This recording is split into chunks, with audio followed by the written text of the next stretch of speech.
À l'époque de Jésus, une gloire de l'Empire romain est de tracer des routes dans tout le monde méditerranéen et au-delà. Elles partent de Rome et innervent le monde de ce qui se voudra être la Pax Romana. Et tous les chemins ne conduisent-ils pas à Rome?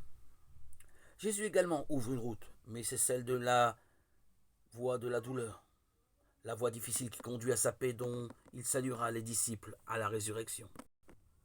Cette route-là, par contre, est une route glorieuse. Il montera, il s'élèvera, il sera exalté. Au bout du chemin, il laisse les hommes le hisser sur la croix. Sa prière s'élève jusqu'au Père qui ouvre alors le ciel de son éternité. Car il est celui qui a traversé les cieux pour nous ouvrir les portes de la vie. Avançons-nous donc avec assurance, dit l'Épître aux Hébreux, pour participer à cette Pâque?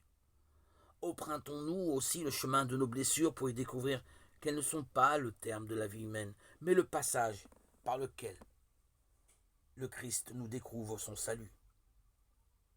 Jésus sort avec ses disciples et traverse le torrent, nos torrents. Aujourd'hui, dans nos jardins du quotidien, il s'avance et nous dit tout bas, qui cherchez-vous?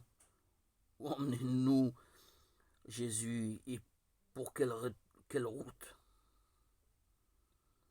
Jésus, lui, va jusqu'au bout, il accepte d'aller jusqu'au lieu de nos morts, et lui-même, portant sa croix, sortit en direction du lieu dit le crâne, Golgotha. Il s'abandonne entre nos mains, comme avec Joseph d'Arimathie, qui demanda à Pilate de pouvoir enlever le corps de Jésus.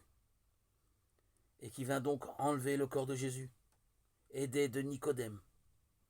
Ils prirent donc le corps de Jésus ensemble. C'est là qu'ils déposèrent Jésus. Ces quelques gestes lourds de signification sont une géographie spirituelle pour notre cœur, où Jésus se laisse conduire par nous.